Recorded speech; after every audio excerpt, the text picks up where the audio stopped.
Salam Indonesia, salam Nusantara dari Sabang sampai Merauke, dari Miangas sampai Pulau Rote. Mantalah iman kita, mantalah kasih kita, mantalah pengharapan kita tentunya dalam Yesus Kristus yang menjadi Tuhan dan Juru Selamat kita dan Juru Selamat dunia. Jangan katakan bahwa Yesus itu bukan Tuhan, jangan katakan pula bahwa Yesus itu bukan Juru Selamat. Dia adalah Tuhan, Dia adalah Juru Selamat bagi setiap kita.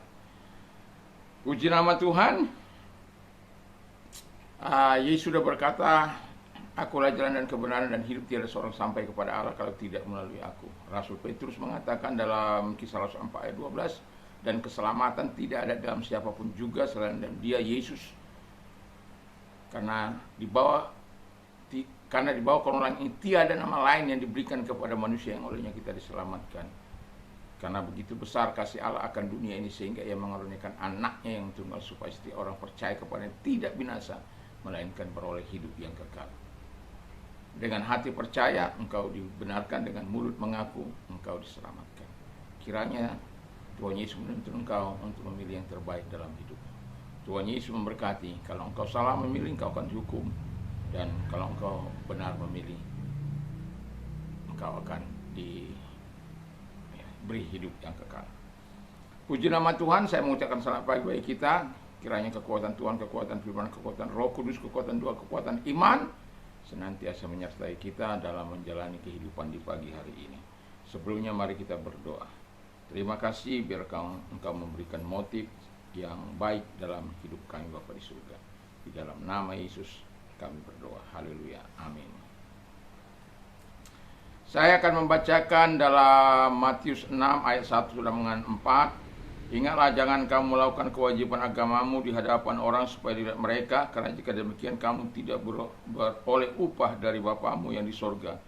Jadi apabila engkau memberi sedekah, janganlah engkau mencanangkan hal itu seperti yang dilakukan orang-orang munafik di rumah-rumah ibadat dan di lorong-lorong supaya mereka dipuji orang. Aku berkata kepadamu, sesungguhnya mereka sudah mendapatkan upahnya. Tapi jika engkau memberi sedekah, janganlah diketahui tangan kirimu apa yang diperbuat tangan kananmu. Hendaklah sedekahmu itu diberikan dengan tersembunyi, maka Bapamu yang melihat yang tersembunyi akan membalaskan kepadamu. Puji nama Tuhan. Dari pembacaan ini kita melihat motif yang baik dalam memberi. Jadi motif yang baik dalam memberi. Yesus mengajar kita tentang motif yang baik untuk memberi, ya. Mengapa? Kadangkala manusia itu memberi dengan tujuan-tujuan yang salah, dengan motif-motif yang salah, dan hal-hal yang tidak sesuai dengan firman Allah. Itulah sebabnya Yesus perlu mengajar kita supaya kita betul-betul yang pertama dikatakan memberi kepada manusia dan Allah harus dengan motif yang suci. Jadi tidak ada kamuflase di situ, tidak ada kemunafikan di situ, tidak ada pencitraan di situ. Jadi motif yang suci itu karena memang Tuhan mau kita memberi dengan tulus, ikhlas, dan sesuai dengan apa yang dikehendakinya. Bukan dengan memberi dengan motif-motif tertentu supaya aku mendapat returnnya kembali, supaya aku supaya berbalik kembali kepada Dia apa yang Dia berikan. Dan juga kita memberi bukan demi kepentingan pribadi kita, bukan. Tapi Alkitab sudah mengatakan kepada kita dengan motif yang kudus, dengan motif yang suci, supaya Allah di tempat tersembunyi itu membalaskan setiap apapun yang kita lakukan dengan motif-motif yang kudus tersebut. Dan kalau motif itu suci, pengarahannya hanya berpusat kepada Tuhan, bukan berpusat kepada diri atau berpusat kepada organisasi atau golongan atau apapun namanya, selain daripada Tuhan itu sendiri. Pusat Dia bergerak, pusat Dia melakukan segala sesuatu karena Tuhan. Yang kedua, kata firman Allah, memberi karena respon cinta kasih Allah kepada kita. Ya, ini. Jadi Kalau memberi itu bukan karena dipaksa dan terpaksa, ya, tetapi dengan sukacita, dengan sukarela, dengan ikhlas, dengan benar, ya. Karena apa? Karena dalam memberi itu ada respon kita atas cinta kasih Tuhan kepada kita, ya. Cintanya yang begitu besar, kebaikan, kemurahan, pertolongan, berkat yang sudah diberikan, karunia yang sudah diberikan kepada kita, kita sikapi dengan baik, kita sikapi dengan benar, dengan cara memberi, ya, kepada umat atau kepada Tuhan, karena Tuhan sudah terlebih dahulu memberikan rahmatnya kepada kita. Jadi ada tanggung jawab kita meresponi, menjawab cinta kasih Tuhan itu. Dan saya sudah sering katakan, orang memberi belum tentu mencintai atau mengasihi, tetapi orang yang mengasihi dan mencintai Tuhan sudah pasti memberi. Apa saja yang dapat diberi, dia akan beri, ya. Tenaganya, kekuatannya, keikhlasannya, apapun yang dapat diberi akan diberi. Tetapi kadangkala orang tidak sejalan dengan apa ide-ide kita. Tetapi saya mau katakan, kita harus respon terhadap apa yang dikatakan oleh Tuhan, cinta kasih Tuhan kepada kita. Kadang kita bisa berbeda dengan yang lain, bahkan dengan pasangan kita sendiri pun. Kita melakukan yang baik, belum tentu direspon dengan baik. Bila perlu ditentang, dilawan, hingga menyakitkan hati. Tetapi saya mau katakan kepada kita, dalam hal ini, kita harus melakukan dengan respon kasih kita.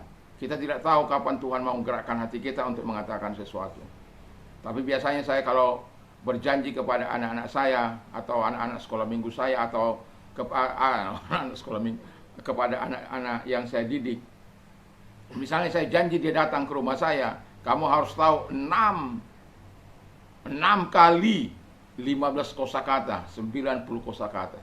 Hanya untuk datang ke rumah saya, dia harus itu. Dan sampai sekarang belum ada yang bisa. Bukan berarti tidak, mereka kalau Anda minta 200 kosakata, mereka akan bisa. Tapi kalau Anda minta kosakata dalam apa yang sudah saya kasihkan, ada bagian-bagiannya itu sangat sulit bagi mereka. Tapi saya sudah memberikan teladan bagi mereka. Karena setiap apa yang saya berikan, saya harus kuasai terlebih dahulu.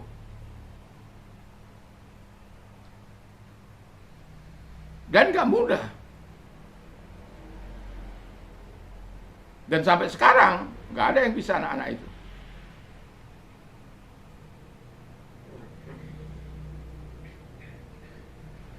Tapi kadang anak kan namanya anak-anak dia kan suka cerita. Membuat mungkin nggak nanya, dendam, sakit hati manusia.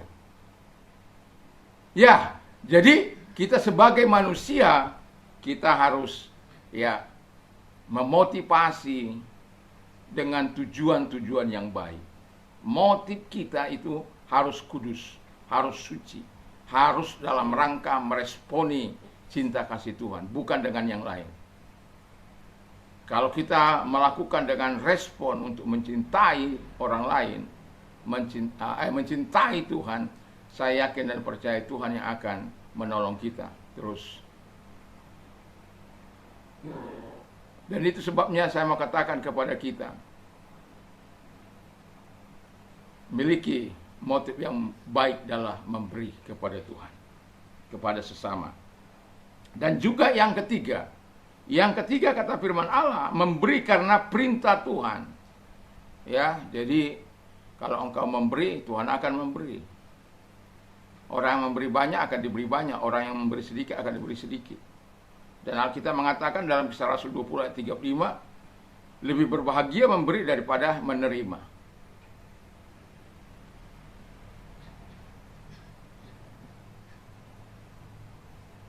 Dan kalau itu kita lakukan dalam kehidupan kita sebagai orang percaya, diberkatilah kita. Saya tetap yakin dan percaya motif-motif yang baik akan diketahui oleh Tuhan. Motif-motif yang jahat pun yang kita punyai akan diketahui oleh Tuhan. Dan itu akan dibalaskan oleh Tuhan dengan caranya sendiri. Saya kasih contoh satu. Bagaimana Haman dengan motifnya yang jahat itu ingin membasmi. Si Mordekhai yang salah. Si Mordekhai yang tidak mau sujud menyembah dia. Tapi yang harus dibasminya, yang harus dibunuhnya, itu seluruh orang Yahudi di seluruh kerajaan Media Persia pada waktu 127 daerah. Bukankah itu sesuatu yang mengerikan? Dan Anda tahu kalau pada waktu itu apa yang sudah diperintahkan itu tidak bisa ditarik lagi.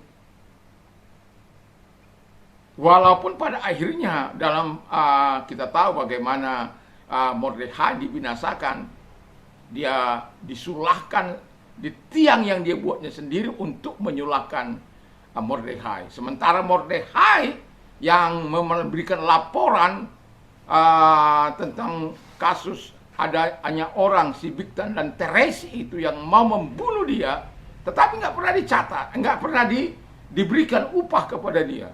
Hingga pada suatu malam, di mana saat, ya memang ini sudah Tuhan atur. Kalau Anda membaca kisah Ester, Anda akan dibuat tegang. Tegang dan menarik. Ya, itu ada 10 pasal, baca pelan-pelan. Aduh, luar biasa. Dan saya mau katakan kepada kita, ketika ada motif-motif terselubung, Tuhan bisa membalaskan. Tuhan bisa mengubah ratapan itu menjadi sukacita. Dan itulah yang dialami oleh bangsa Israel pada masa Media Persia,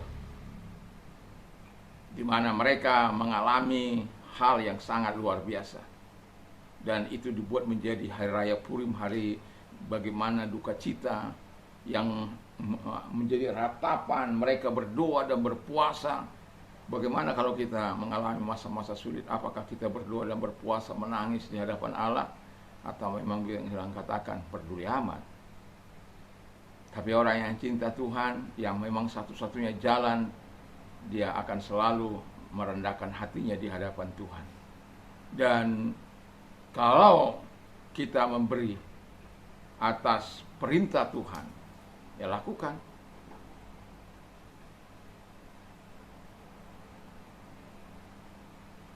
Ananias dan Sapira sebenarnya Tuhan gerakkan mereka untuk memberi. Sampai tahap itu Tuhan nggak masalah sih. Tapi sampai Ananias mengambil dengan kesepakatan mereka, tapi mengatakan seluruh uang itu sudah diberikan, dan itu yang tidak boleh. Motifnya memberi untuk dilihat orang, bukan untuk memuliakan Tuhan, bukan karena perintah Tuhan, tapi karena untuk mendapatkan hormat dari manusia. Dan pada akhirnya Tuhan menghukum Ananias. Setelah itu Sapira istrinya pun dibantai oleh kematian. Kenapa? Mendukakan Roh Kudus. Saya mau katakan, mari kita memberi oleh karena hal-hal yang diperkenankan oleh Allah, memberi dengan motif yang suci, memberi dengan respon menjawab cinta kasih Tuhan, memberi karena kita sadar itu perintah Tuhan.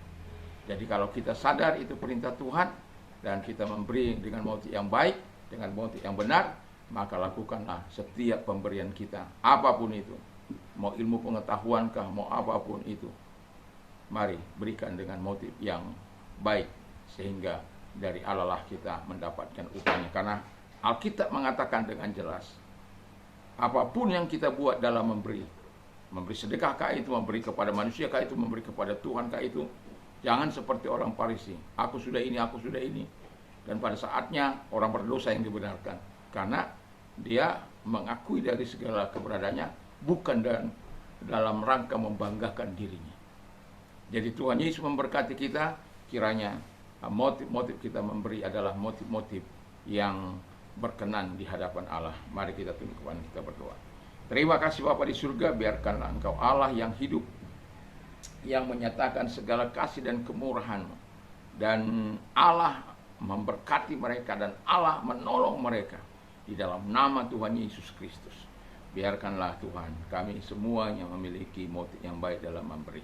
Dan kalau engkau sakit, saya mau berdoa bagimu dalam nama Yesus, segala sakit penyakit yang mereka perintahkan keluar, dan oleh bilu-bilu daripada Tuhan Yesus engkau sembuh, oleh kuasanya engkau sembuh.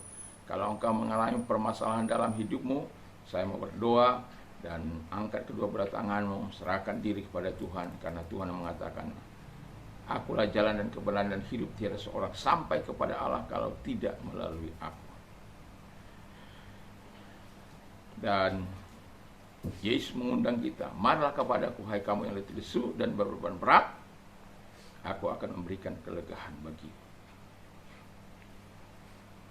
Dia jalan untuk menyelesaikan persoalanmu, dan dia tempat untuk engkau mengalami kelegaan. Jadi percaya pada dia, kau akan menerima kebaikan. Mari kita berdoa. Angkat kedua belah tanganmu dan kita berdoa kepada Tuhan. Tuhan Yesus, lihat engkau melihat mereka yang mengangkat tangan kepadamu Tuhan. Kami datang dengan segala kerendahan hati, karena kami tahu hanya Tuhan yang dapat menolong mereka, sebagaimana firman-Mu ketika orang yang mengasihi kau dan mengenal engkau berteriak kepadamu, engkau menjawab. Dan kalaupun engkau belum menjawab, engkau akan menyertai mereka dalam kesesakan, sehingga mereka tetap berada dalam genggaman-Mu Tuhan, sehingga mereka mempercayai engkau dalam setiap kesulitan mereka, sama seperti Yusuf dan Ayub Bapa di surga. Di dalam nama Yesus Kristus, kiranya pertolongan Tuhan datang kepada mereka di dalam nama Yesus Kristus, sehingga mereka memuliakan engkau, meninggikan engkau sebagaimana firman. Di dalam nama Yesus kami bersyukur dan berdoa. Haleluya. Amin. Selamat pagi, dan kiranya damai sejahtera Allah yang melampaui segala akal akan memelihara hati dan pikiran kita. Mantap, mantap, mantap.